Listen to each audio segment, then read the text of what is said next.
See, language, I mean, there are two parts of language. Language plays a very, very important role in any respect.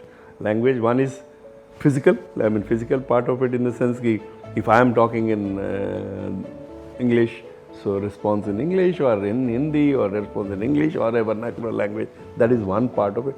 That also is very important. That is extremely important. I will come to that.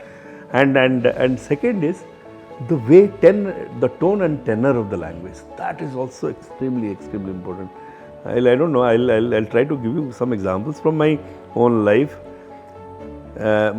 Number one, first part of it. See, if you are in a field posting, if you are in Indian Oil, we have been always in locations, very remote postings, and so I was in Bengal. So if I don't speak to that particular person who is working with me in some Bengali, he or she will never accept me as part of.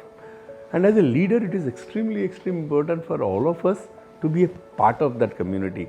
And not only as a leader, as anything, if you are becoming a part of a team, this is again my advice to all the youngsters, be a part of the team, feel for it and be in that ecosystem. So if you want to be in that ecosystem, that helps.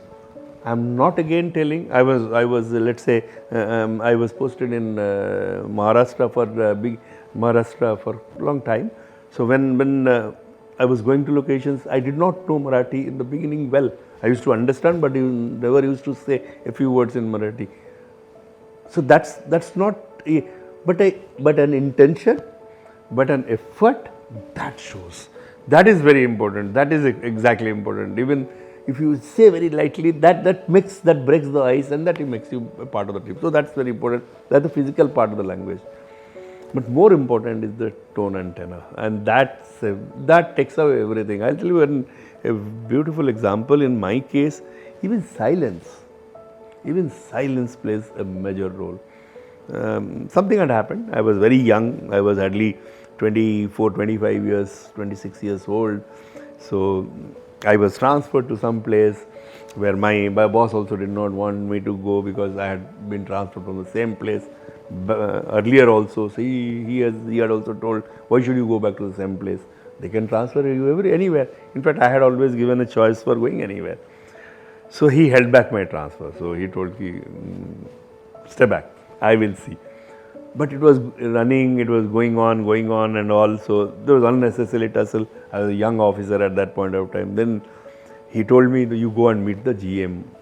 And GM of a region at that point of time was a very big boss, and I was in very junior officer. I was just in B grade as we say. So that time assistant manager. So I was there. But I took his appointment. I went and met him. You will not believe that I had a lot of pent-up feelings. I had gone with lot of thoughts that why I should not be posted back to the same place. So I had my ready, and young person. So naturally I was hot-headed slightly, and all those things were there.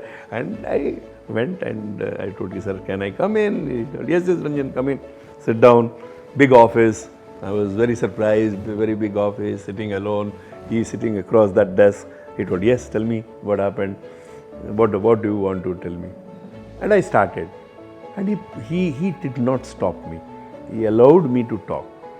He allowed me to speak. And I must have spoken for 30 to 35 minutes non-stop. And the person there sitting across the table listened to me.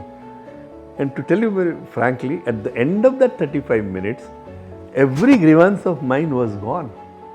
So it's not exactly the language per se, but it's the tone and tenor on which and then obviously, the way you respond to anybody's, because see, one more thing also is very important, that as a leader you have to give time and hearing to people.